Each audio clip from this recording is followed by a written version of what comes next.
cotidiano e o Diário da Saúde.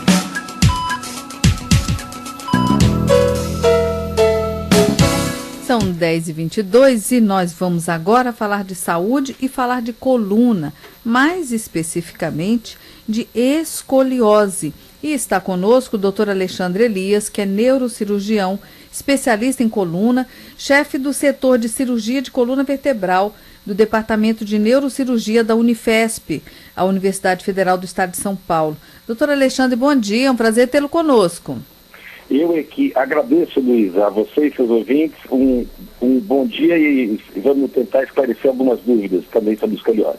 Pois é, a coluna ela pode apresentar várias deformidades, vários problemas ao longo da vida, ou mesmo quando a gente nasce já, né, doutor Alexandre?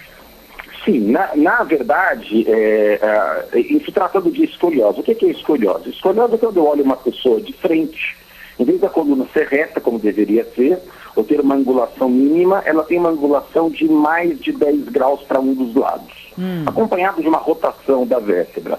Isso é uma deformidade chamada escoliose, e que tem várias causas, até situações que a gente não sabe a causa, que chama idiopática, até situações onde sabe-se as causas, como, por exemplo, as congênitas, a criança nasce com a escoliose.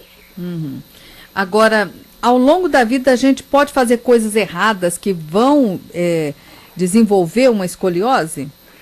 Não, a escoliose da criança, a escoliose infantil, juvenil ou do adolescente, que vai até 3 anos, até 10 anos e até o amadurecimento ósseo, em torno de 18, ela é uma escoliose que depende basicamente da causa dela para ter uma piora ou não. A escoliose do adulto, o que é a escoliose do adulto? A pessoa mais velha, por desgaste das articulações, em vez do desgaste ser igual do lado direito e do lado esquerdo, o desgaste das articulações e do disco assimétrico, mais de um lado que do outro, faz essa coluna inclinar para um lado. Esta paciente, que já tem várias alterações, normalmente queixa-se de bastante dor, e nesses casos, se começar a fazer movimentos errados, pode ter bastante dor. Ah, tá. Então, e muitas vezes o tratamento não fica só no remédio para passar a dor, chega até o ponto de exigir uma cirurgia. E quando se fala em cirurgia da coluna, todo mundo treme na base, né, doutor Alexandre? Mas olha, como é que está isso hoje? Então, hoje isso melhorou muito. As pessoas têm muito medo e com razão, porque antigamente existiam vários problemas. Não que hoje não existam, eles existem, porém a segurança do procedimento, em geral, ela é muito maior. A gente sempre faz cirurgia com monitorização da medula, ou seja, tem uma pessoa, um médico especializado nessa área, nos informando se algo está de errado com a coluna espinhal, se algo está ocorrendo de errado com a medula espinhal ou com os nervos. Então a gente tem uma segurança muito maior para evitar qualquer problema no pós-operatório. Mas obviamente que são cirurgias delicadas, são cirurgias complexas, que precisam ser feitas minuciosamente em pessoas escolhidas realmente. Olha, essa pessoa precisa de cirurgia, então vale a pena ela ser operada porque ela deve ter uma melhora grande. E aí, claro, um acompanhamento rigoroso ali, né, depois, para que tudo corra bem. Sim, as cirurgias de deformidade, basicamente, elas têm 2 princípios. Se você tem algum nervo apertado, você descomprime esse nervo e você tenta corrigir, alinhar a coluna o máximo possível e você gruda uma vértebra na outra, que é um procedimento que chama artrodese. Então você sempre fica acompanhando com exames pós-operatórios e avaliação clínica para você ir tentando quantificar o tanto que realmente esse osso está artrodesando, ele está grudando uma vértebra na outra. São 10h26, nós estamos aqui conversando com o Dr. Alexandre Elias, que é neurocirurgião especialista em coluna. E está conosco na linha, doutor Alexandre, a Verônica, lá do Gama, que quer tirar uma dúvida com o senhor. Oi, Verônica, bom dia. Bom dia. Qual é a sua dúvida? Já faz alguns dias já, acho que já tem mais de mês, eu estou sentindo uma dor assim, mais ou menos no meio da coluna, e eu passo a mão assim, eu sinto um caroço assim, parece entre uma vértebra e outra. Parecendo um caroço na vértebra?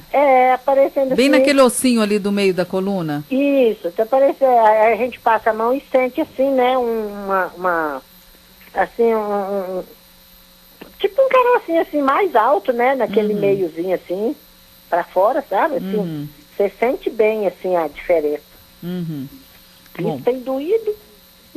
E tem doído danadinho. Tem doído. Você quando passa a mão, você não tem como perceber se é uma coisa solta ali, que seria, vamos dizer, alguma coisa na pele, Não. ou se é no próprio osso? Não, não é na pele. É no osso. É, tipo como se fosse no osso, assim, né?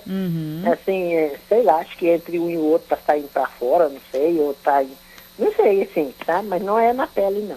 Então vamos ouvir o que pode nos dizer o doutor Alexandre Elias, né, que é neurocirurgião especialista em coluna. Como a ligação caiu, doutor Alexandre, eu vou repetir aqui para o senhor. A Verônica, ela diz que tem sentido uma dor na coluna, mais ou menos na metade das costas, bem ali ao longo da espinha mesmo. E passando a mão, ela sente um caroço, como se tivesse saindo uma coisa do meio dos ossinhos ali da coluna. O que pode ser isso? Ela quer saber. Olha, isso pode ser várias coisas, dependendo da idade da pessoa. Uma pessoa normalmente já um pouco mais velha, não uma pessoa extremamente idosa, um pouco mais velho, em torno de uns 50, 60 anos, ela pode começar a ter uma inclinação da coluna para frente e esse osso de trás, ele fica mais proeminente. Porém, tudo isso é apenas a título de ilustração. Obviamente que ela precisa procurar o médico dela, fazer exames para determinar o que é isso. Mas pode ser várias coisas. E outra coisa também que eventualmente pode ocorrer, a pessoa já tinha aquele ossinho lá, como todo mundo tem pessoas que perdem peso, ele fica mais proeminente, mas não representa nenhum problema de saúde em si. Mas nada como uma avaliação com o médico dela, fazer exames subsidiários para tentar fazer um diagnóstico preciso. Agora, assim, até que consiga consulta e tem alguma coisa que ela pode fazer, tipo alguma compressa ou coisa assim, doutor? Olha, compressas normalmente ajudam de água quente, né? Mas, quanto antes ela procurar um diagnóstico correto, antes ela vai ter um tratamento mais efetivo. E o importante da avaliação clínica, qual é? Isso é uma coisa extremamente importante quando você trata de problemas de coluna. Todas as pessoas, à medida que vão ficando mais velhas, os exames de imagem, os exames de ressonância, vão aparecendo alterações. Então, várias pessoas têm hérnias de disco, bicos de papagaio, até algum desvio da coluna, e elas não têm nenhum sintoma. Então, isso nem considera-se doença, não está nem sintomático. Então, o fundamental da avaliação clínica é isso, é eu saber. Eu ouço o paciente, examino o paciente e tento fazer uma relação entre a dor que ele tem e as alterações que eu estou vendo na ressonância. Muitas vezes não há relação. Você pega pacientes, por exemplo, com fibromialgia, em geral são mulheres, jovens, que têm dor em várias partes do corpo. Ela faz ressonância em várias partes da coluna e todas dão alteração. Aí fica-se aquele desespero, porque, olha, minha coluna está perdida, tenho várias hérnias. As dores não são nem daquilo, as dores são da musculatura, do tendão, que são locais dolorosos em quem tem essa síndrome. Então, tem que tomar muito cuidado para interpretar. O fato de eu ter hérnia, ter bico de papagaio, não quer dizer que eu tenho algum problema mais sério na coluna. Tá. Então é normal no decorrer da vida ir criando essas diferenças aí, né? É normal. Isso é totalmente normal. É impossível você fazer um exame numa pessoa de 60 anos e ela ter uma coluna igual a de 20. É impossível. Então nada de apavoramento. Se a pessoa não tiver nenhum sintoma relacionado a isso, não é nem doença. E muitas vezes também a gente pode ter um problema na coluna que vai se refletir lá, sei lá, no dedão do pé, por exemplo. Isso, que são as compressões de raízes nervosas. Então, por exemplo, o caso bem conhecido é o ciático. Então, o que acontece? Eu tenho raízes nervosas que saem da coluna, depois que elas saem da coluna, elas se agrupam, formam o nervo ciático, que é o maior nervo que a gente tem no corpo, e que ele desce pela perna inteira. Então, se eu tenho uma compressão da raiz na coluna, e essa raiz vai inervar o meu dedo maior do pé, eu vou ter um amortecimento nesse dedo maior do pé.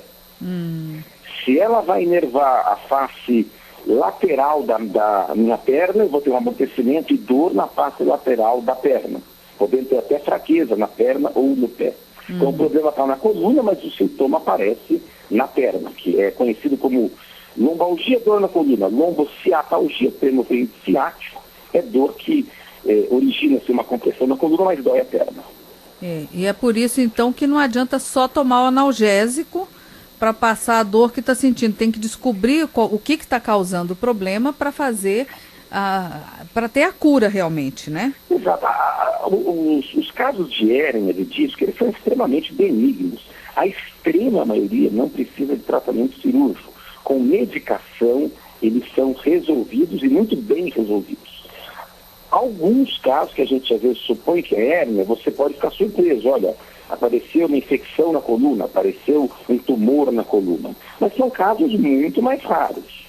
Então, por isso que, se você fizer um diagnóstico preciso, logo no começo você vai ter um tratamento adequado, a chance de você ir bem com isso é muito grande no caso de hérnia. Uhum. Agora, o senhor falou também que no decorrer da vida a coluna da gente vai sofrendo alterações, né? E muitas vezes isso fica doloroso ou não. Mas a gente pode ajudar, então, nesse envelhecimento da coluna? De que maneira a gente pode ajudar? É com exercício, postura correta? O que a gente pode fazer aí para ter um envelhecimento menos sofrido? As alterações que a gente vê nos exames, a base fundamental é genética. Então, eu tenho uma genética para ter mais, ou eu tenho uma genética para ter menos, mas 100% das pessoas vão ter. Para você ter uma coluna saudável, aí sim você pode ajudar bastante. Então, atividade física fortalecendo a musculatura é extremamente importante, um peso adequado. Se você tem, olha, sempre quando eu faço algum movimento um pouco mais brusco, eu tenho dor na coluna, faz uma sessão de RPG para aprender como eu agacho, como eu levanto, como eu lavo um copo na pia sem me provocar dor na coluna. Então, essas coisas todas ajudam bastante a você não ter sintomas relacionados a esforços errados do dia a dia. Uhum. Agora, o uso de salto alto pode afetar a coluna? Bolsa pesada pode afetar? Porque eu não sei como é que homem consegue andar só com uma carteira no bolso, né, doutor Alexandre? Isso é um problema grave, assim, as bolsas, né? Ainda mais que as bolsas apoiam de um lado só.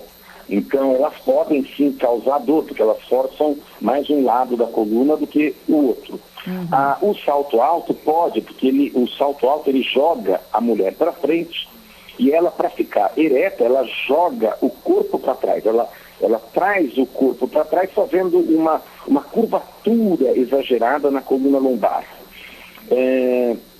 Isso também pode causar dor. O que eu sempre digo é assim, essas coisas são bom senso. A pessoa diz para mim, olha, eu uso salto há 40 anos e não sinto nada. Posso continuar usando? Pode, porque é bom senso. Agora não, a pessoa diz para mim, uma paciente fala para mim, olha, eu uso salto e morro de dor. Eu vou sugerir que eu use o salto mais baixo. Uhum. Se resolver o problema, pode continuar com esse mais baixo. Se não, que use até sem saltos, ou apenas um discreto nível só de salto. O mesmo vale para a bolsa. A bolsa vale sempre a pena você não carregar muito peso. Uhum. Então você sempre põe menos peso, tenta revezar os lados, que normalmente não vai ter nenhum problema. Um dos problemas hoje graves que a gente tem são em relação às crianças. As crianças têm muito material escolar para carregar e elas acabam carregando um peso excessivo. Normalmente não deveria passar de 10% do peso da criança. Uhum. E além de ser pesado, ainda tem a moda de só carregar. Você põe uma mochila, carrega tudo de um lado só, não distribui o peso, né, nas alças. Não, e tem ainda aquela história de que com rodinha para criança pequena, aí já estou ficando mais velho, eu quero a mochila. Eu vejo isso com o meu filho em casa. Então, não é fácil a gente resolver isso, mas tem que resolver. Não pode ficar carregando peso excessivo. É verdade. Essa história da moda, né? Ia pagar mico, eu desse tamanho arrastando rodinha, né? Mochila de rodinha. É uma loucura. Criança é sempre interessante esse aspecto. E depois aí o mico vira um orangotango sentado nas costas, né? No decorrer da vida, né, doutor Alexandre? É lógico, né? Doutor Alexandre, olha, muito obrigada pelas orientações, viu? Que o senhor possa continuar ajudando muita gente com o seu trabalho. Eu fico à disposição. Obrigado a vocês e seus ouvintes. E eu vi que o senhor tem também um site, né? Quem quiser também consultar lá os seus artigos, é alexandreelias.com.br, não é isso? Isso mesmo.